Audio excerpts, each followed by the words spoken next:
जैसे ही ठाकुर जी 1 वर्ष के हुए तो भगवान का नामकरण संस्कार हुआ। श्री गर्गाचार्य जी महाराज नामकरण करने के लिए आए।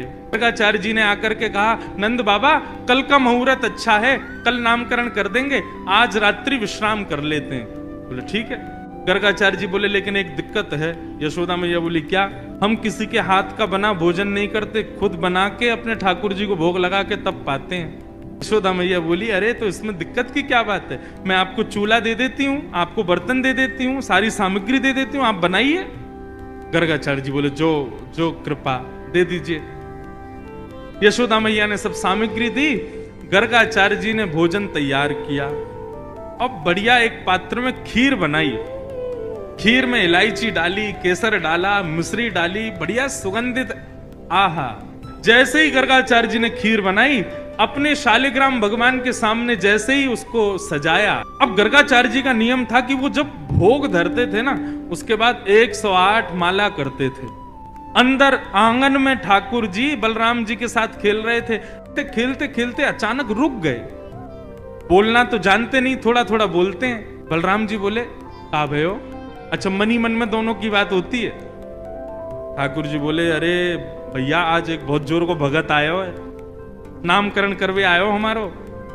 माने ऐसी जोर की खीर बनाई है, वहां में बढ़िया केसर डाली है, इलायची डाली है और मिश्री डाली है, बिल्कुल रबड़ी जैसी खीर है। मेरा तो मुंह में पानी आ रहा हो, खावे को मन कर रहा है। ताऊ जी बोले तो फिर रुको काई को, चलो जा, और बढ़िया लगे तो मुक्कू भी बुला लियो। ठाकुर जी बोले ठीक है। गुटमुन गुटमुन गुटमुन चल के ठाकुर जी जैसे तैसे मटक मटक के बाहर पहुंचे, और यहाँ गर्गाचार्य जी बैठे थे, नाम जप कर रहे थे। आगे उनके शालिग्राम भगवान के सामने खीर रखी थी। ठाकुर जी ने उठाई और गोद में रख करके और बढ़िया प्रेम से पान लगे, मुंह पे पूरे पे लगा लियो, नाक पे लग गई। गर्गाचार्य जी के जैसे ही भजन पूर्ण हुआ, माला नीचे रख के जय हो मेरे शालिक। खीर कहां गई? तभी देखा तो थोड़ी दूर पे ही महाराज हाथ पांव सब सने हैं, मुंह पे पूरी खीर गिरी है और नीचे फैली पड़ी है, और ठाकुर जी प्रेम भाव से खीर खा रहे हैं। और जैसे ही गर्गाचार्य जी ने देखा तो हंसने और लगे। 2 दतुइयां दिख रही हैं ठाकुर जी की, अभी 2 ही दांत आए हैं। अरे यशोदा देख, तेरे लाला ने कहा कियो, मेरे ठाकुर जी को भोग झूठो कर दियो सबरो। यशोदा मैया दौड़ी दौड़ी आई, बोले बाबा बाबा बाबा नाराज मत हो, छोटो बालक है, आप क्षमा कर दियो। बोले देख पूरी खीर खा गए। गर्गाचार्य जी ने फिर से खीर बनाई, ठाकुर जी से क्षमा मांगने लगे। बोले वो छोटा बालक है, नाथ क्षमा कर देना, आप भोग लगाओ। जैसी माला जपन लगे, ठाकुर जी फिर रुक गए भीतर। ताऊ दादा बोले लाला अब के कहा भयो? भगत है तो बढ़िया, खीर भी बढ़िया बनावे, लेकिन मैया तो शिकायत कर दे हमारी। अच्छा लाला कोई बात ना, अब की बार और बढ़िया खीर बनाई है, तू जाके चख के आ। ठाकुर जी फिर से गए, गुटमुन गुटमुन गुटमुन चल करके गए, उठाई खीर का पात तो फिर से खाने लगे। गर्गाचार्य जी की जैसे ही माला पूरी हुई, देखा अब तो खड़े ही हो गए, नहीं रहना मैं यहाँ। यशोदा देख तेरो लाला फिर से हमारा भोग झूठो कर दिए सबरो।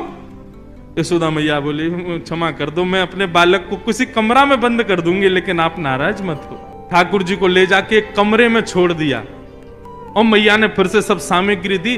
ठाकुर जी ने खोली खिड़की, और खिड़की पकड़ करके अब 1 वर्ष के ठाकुर जी और गुस्सा में देख रहे हैं गर्गाचार्य जी को। गर्गाचार्य जी भी देख रहे हैं, शैतान बालक।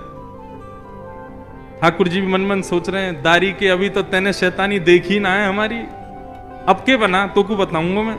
गर्गाचार्य जी ने भोग बनाया, 3री बार भोग रखा।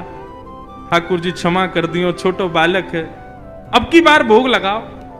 और जैसे ही त्वदीयम वस्तु गोविंद नाम जप करने लगे, ठाकुर जी उतरे और धीरे से खिड़की खोली, दरवाजा खोला, गुटमुन गुटमुन गुटमुन चल करके बाहर आए और उठाया खीर का पात्र। और जैसे ही पाने लगे, गर्गाचार्य जी को संदेह हो गया था कि कहीं बालक फिर से तो नहीं आ गया। जैसे ही नेत्र खोल करके देखा तो नन्हे से गोपाल जी के ही 4 भुजा प्रकट हो गई। शंख चक्र गदा पद्म ठाकुर जी ने अपने भुजाओं में धारण कर लिया। चतुर्भुज नारायण के रूप में नन्हे से बालक के रूप में ही प्रकट हो गए, और एक भुजा से तो स्वयं खीर खा रहे हैं और अपनी झूठे हाथ से ही गर्गाचार्य जी को खिला रहे हैं। गर्गाचार्य जी नतमस्तक हो गए, बोले नाथ क्षमा करना, मैं आपके रूप को पहचान नहीं पाए। ठाकुर जी बोले, हमने ये रूप आपको इसलिए दिखाया है कि कल जब आप हमको हमारा नामकरण करोगे तो हमारे ग्रह नक्षत्र देख करके आपको सब पता चल जाएगा कि मैं कौन हूं। लेकिन ये सच्चाई हमारी मैया को मत बताना कि मैं कौन हूं। आपको छुपाना है कि मैं परमात्मा। मैया अभी मुझसे प्रेम करती है, मुझे दुलार करती है, मुझे बहुत स्नेह देती है। यदि वाकू पतो चल गई कि मैं भगवान हूं तो कहीं मंदिर में दियावेगी मोकू पुजारी जी, या की पूजा करे करो, भगवान है ये, मोकू मंदिर में ना जानो, मैं तो मैया के पास ही रहूंगा।